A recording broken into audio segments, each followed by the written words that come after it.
Suicide is a global public health issue that affects individuals, families, and communities in every corner of the world. According to the World Health Organization, WHO, more than 700,000 people die by suicide each year, making it one of the leading causes of death worldwide today. Despite the prevalence of suicide, it is still a highly stigmatized and misunderstood issue. Many people who are struggling with suicidal thoughts may not seek help due to shame, fear, or a lack of understanding about mental health. This can have devastating consequences not only for the individuals involved, but also for the families and communities. In this video, we'll explore the many facets of suicide, including its causes, impact, and prevention. We will draw on the latest research and data from reputable sources such as the WHO, the American Foundation for Suicide Prevention, and others to provide a comprehensive and evidence-based understanding of this complex issue.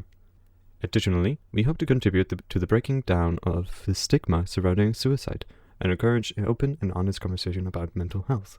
By understanding the causes and impact of suicide, we can work together to prevent it and provide support to those who may need it. While it is often associated with mental health conditions, it is important to recognize that suicide can be the result of a variety of factors, including environmental stressors, trauma, abuse, and neglect.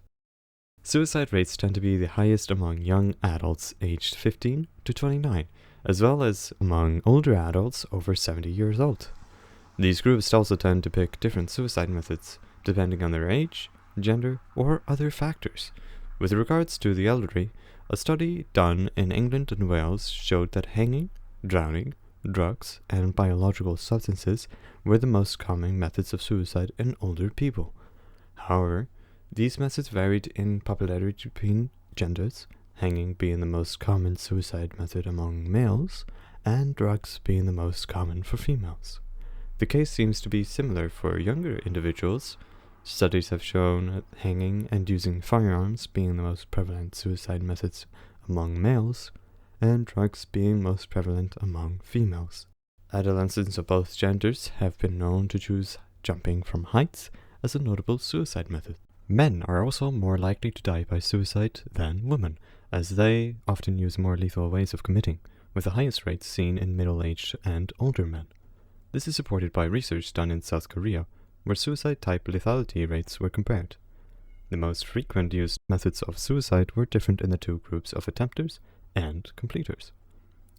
Drug poisoning was the most frequent method in suicide attempters, whereas hanging was the most common method among suicide completers. Drug poisoning, stabbing, and other chemical poisoning were evaluated as relatively non-lethal compared to other suicide methods. While about 70% of the suicide attempters used relatively non-lethal methods, almost all suicide completers used lethal methods. While men have been shown to use more lethal methods, women are generally more prone to think about and attempt suicide compared to men, as they are more likely to have experienced sexual abuse, domestic violence, and other forms of trauma which can increase the risk of suicide. Certain groups of people may also be at a higher risk of suicide than others, regardless of gender or age.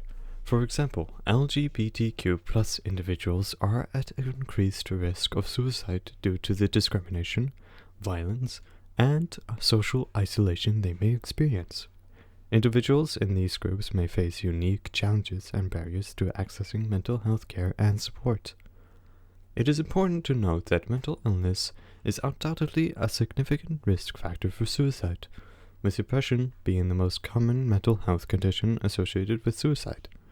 According to the American Foundation for Suicide Prevention, over half of the individuals who die by suicide have a history of depression.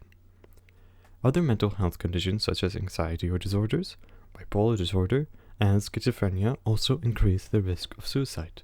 Stressful life events such as financial difficulties, relationship problems, and chronic illness can also contribute to suicidal thoughts and behaviors. Research has shown that individuals who experience stressful life events may be more likely to experience suicidal ideation and behaviors. According to the World Health Organization, 77% of suicide have occurred in low-income countries as of 2019. Additionally, a history of childhood abuse or neglect has been linked to an increased risk of suicide attempts and completed suicide. Preventing suicide is a critical public health goal there are effective strategies for preventing suicide.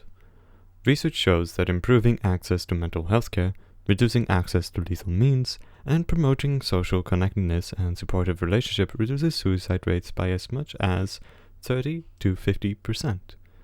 Connectedness can help to protect against suicide by providing individuals with a sense of belonging and purpose.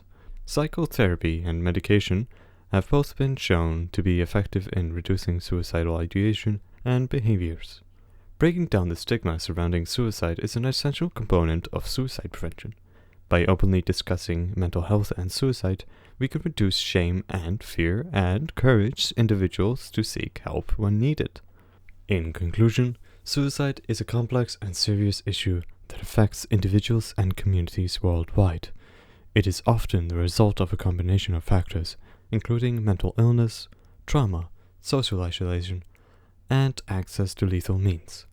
While suicide prevention is a multifaceted and challenging task, it is possible to reduce the risk of suicide through early intervention, effective treatment, and support for individuals struggling with mental health challenges. Suicide prevention is not solely the responsibility of mental health professionals or medical institutions.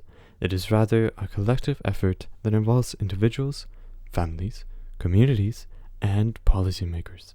By increasing awareness, educating ourselves and others, and promoting mental health as a public health priority, we can make progress in reducing the impact of suicide on individuals and society as a whole. If you or someone you know is struggling with suicidal thoughts or feelings, it is essential to seek help immediately. The National Suicide Prevention Lifeline and the Red Cross are confidential resources that provide support and guidance to individuals in crisis, as well as their loved ones, both linked in the description. Remember that help is available and that with the right support and resources, recovery and healing are possible. Thank you for watching.